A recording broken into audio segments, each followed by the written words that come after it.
Ocupación nacional durante el trimestre enero-marzo, según ha informado el Instituto Nacional de Estadísticas. Para analizar esta cifra y también el actual escenario laboral en nuestro país, vamos a tomar contacto con Juan Bravo, director del Observatorio del Contexto Económico de la Universidad Diego Portales. ¿Qué tal, Juan? Qué gusto saludarte. Hola Davor, muy buenos días. Bueno, ¿cómo leemos esta cifra? 8,7%, dice además el INE, invariable en 12 meses. ¿Cómo analizas este análisis que hace el INE esta mañana? Ujú. Claro, efectivamente, la tasa de desempleo llegó al 8,7%. Eso significa que no tuvo variación respecto al mismo periodo del año anterior. Lo mismo ocurre cuando uno desglosa por sexo. En las mujeres se mantuvo en 9,5%, lo mismo que el año pasado. En los hombres hay un aumento de una décima, pasó de 8% a 8,1%. Por lo tanto, efectivamente, tenemos una tasa de desempleo que está estable en 8,7%.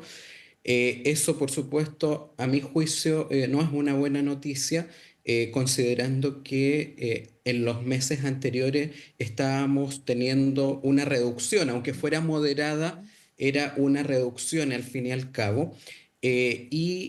Sobre todo en un contexto donde esta tasa de desempleo es muy alta en términos históricos. Recordemos que en la década pasada, entre 2010 y 2019, la tasa de desempleo promedió 6,9%. Entonces, la verdad es que estas cifras de desempleo definitivamente no son para estar contentos. ¿Y por qué se mantiene en definitiva una tasa de desempleo tan alta?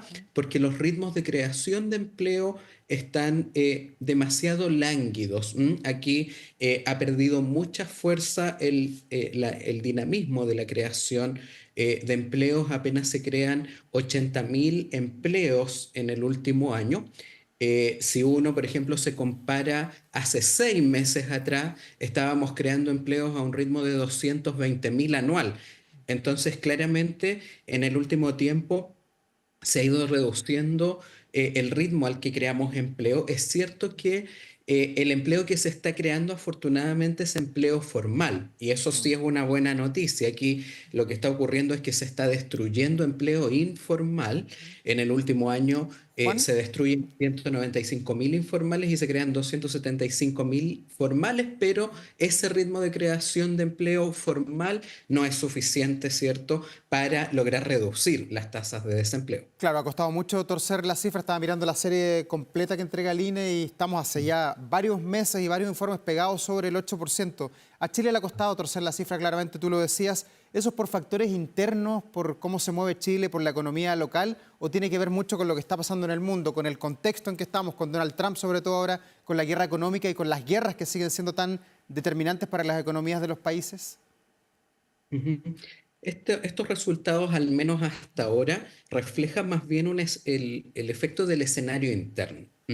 Porque es cierto que la guerra comercial puede generar algún efecto negativo sobre el crecimiento económico, en el sentido de que si esto escala, ¿cierto? Esto está en proceso. Entonces no sabemos todavía las consecuencias finales que puede tener esto, pero al menos hasta ahora pareciera ser que al menos dejó de avanzar, digamos, las represalias. Esto se calmó un poco, afortunadamente. Pero los efectos externos de la guerra comercial sobre Chile no deberían verse en forma inmediata. De hecho, estos datos son para enero-marzo. Por lo tanto, la verdad es que no deberían tener, la guerra comercial no debería tener impacto todavía, al menos en las cifras que estamos conociendo hoy. Entonces, esto tiene que ver fundamentalmente con el escenario interno, con una tasa de crecimiento económico que es muy baja, ¿cierto? Que está levemente sobre el 2%.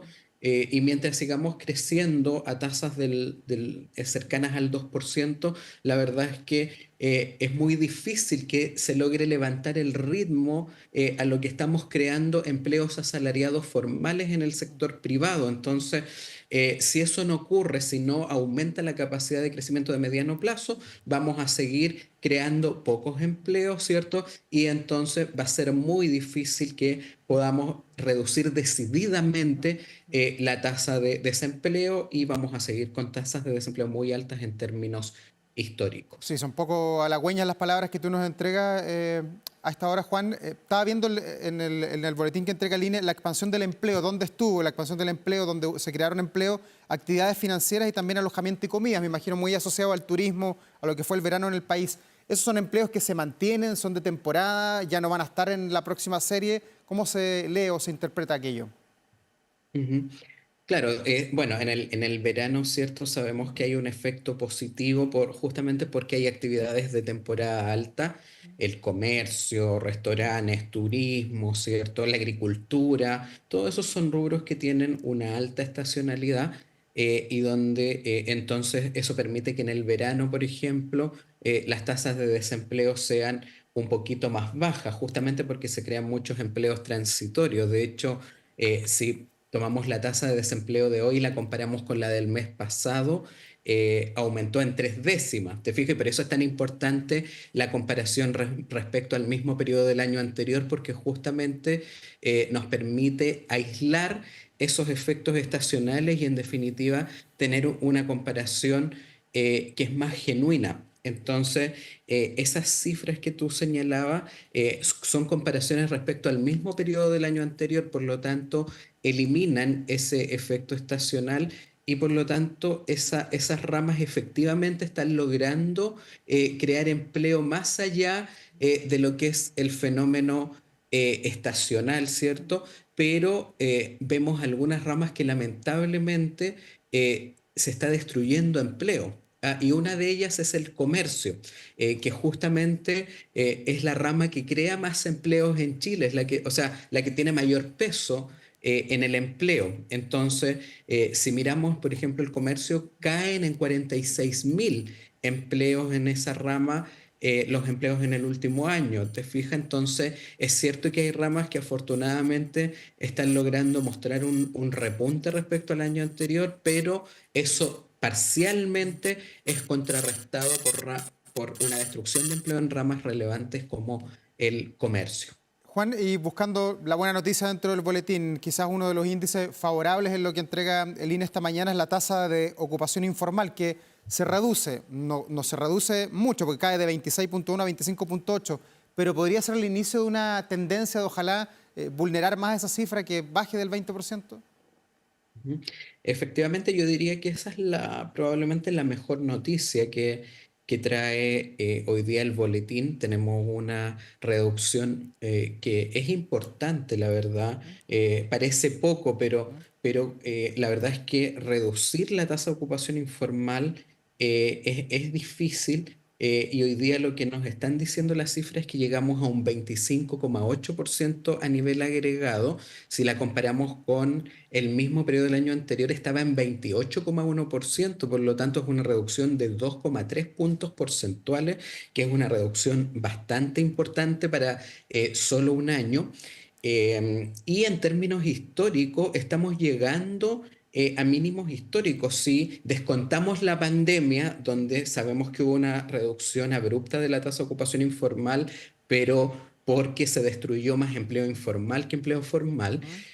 si comparamos históricamente, nosotros acá en el Observatorio del Contexto Económico de la UDP hace muy poco construimos una serie larga de tasa de ocupación informal histórica desde comienzos de 2010 y la tasa de ocupación informal más baja la habíamos alcanzado el tercer trimestre de 2013, cuando había llegado al 25,1%. Por lo tanto, este 25,8%, la verdad es que se va acercando bastante al mínimo histórico en materia de tasa de ocupación informal y eso definitivamente es una buena noticia. Entonces, ¿cuál es el problema? Aquí no tenemos un problema en cuanto a que el empleo que se está creando es mayoritariamente informal, porque de hecho solo se está creando empleo formal y se está destruyendo empleo informal. El problema está en que si bien está liderando el empleo formal, ese ritmo de creación de empleo formal es insuficiente, ¿cierto? Y no está permitiendo reducir la tasa de desempleo en definitiva. O sea, es bueno que esté liderando el empleo formal, pero necesitamos crear mucho más empleo formal que el que se está creando hoy para que logremos ir llevando la tasa de desempleo también a sus niveles más históricos, ¿cierto? Que como comentaba estaban en el 6,9% si consideramos la década pasada. Ya. Y hay buenos incentivos para dejar la ocupación informal y pasar a lo formal, buenas políticas públicas. Hemos visto que hay una fiscalización también de impuestos internos que está incentivando que el que es pyme, por favor, se involucre en el sistema, que tenga boletas y que estén dentro de la formalidad. ¿Vamos apuntando en la línea correcta desde el Ministerio de Hacienda, desde los organismos que están vinculados a la economía o no? Sí, yo diría que se están implementando algunas políticas que por supuesto contribuyen a reducir la informalidad laboral. Esencialmente esas políticas a lo que están apuntando es a aumentar los costos de la informalidad laboral, ¿m? A cierto que haya sanciones, ¿cierto? A eso apuntan, a aumentar los costos de la informalidad laboral. A mi juicio, lo que falta hoy día, sí, es que en realidad lo que nosotros tenemos que hacer es motivar la formalidad laboral. Eso significa aumentar los beneficios de ser formal y reducir los costos de la formalidad laboral. Y eso es lo que está definitivamente hoy día haciendo falta para reducir los costos de la formalidad laboral. Es claramente necesitamos facilitar, ¿cierto? La iniciación de actividades en el Servicio de Impuestos Internos y facilitar el cumplimiento tributario, en definitiva, porque normalmente para las personas que obtienen muy bajos ingresos, para el microemprendimiento, es muy caro no solo el hecho de tener que pagar eventualmente impuestos, sino que todo lo asociado al cumplimiento, tener que contratar contadores, estar haciendo declaraciones todos los meses, todas esas cosas van subiendo el costo del cumplimiento tributario y ahí ha faltado, en definitiva, apoyo, ¿cierto?, para poder reducir esos costos, ojalá a cero, en el caso de las microempresas. Y también ahí se necesita generar incentivos a la formalidad. ¿Cierto? También del microemprendimiento. No basta solo con reducir sus costos, sino que tiene que haber algún beneficio concreto. Por ejemplo, hoy día la política social sí da beneficio a los trabajadores dependientes formales, ¿cierto? Que tienen bajos ingresos y que no alcanzan a cubrir la línea de pobreza. En cambio, no existe una política similar para los independientes formales que obtienen bajos ingresos. Entonces, ahí tenemos un desequilibrio en cuanto a las políticas sociales que sí ayudan a los dependientes formales a tratar de complementar sus ingresos, pero eso falta en el segmento de independientes formales. Entonces, sí, ayudan las políticas que está implementando el gobierno, pero claramente faltan otras que son tanto o más relevantes que las que se están implementando. Juan Bravo, director del Observatorio del Contexto Económico de la Universidad Diego Portales, muchas gracias por ayudarnos a comprender este 8,7% de desempleo a nivel nacional, 9,4% en Santiago. Obviamente queda mucho por analizar con las cifras ya más en detalle. Gracias por estar aquí esta mañana. Muchas gracias, Davor, que tengan muy buen día. Gracias, buen día. Ahora, Las 9.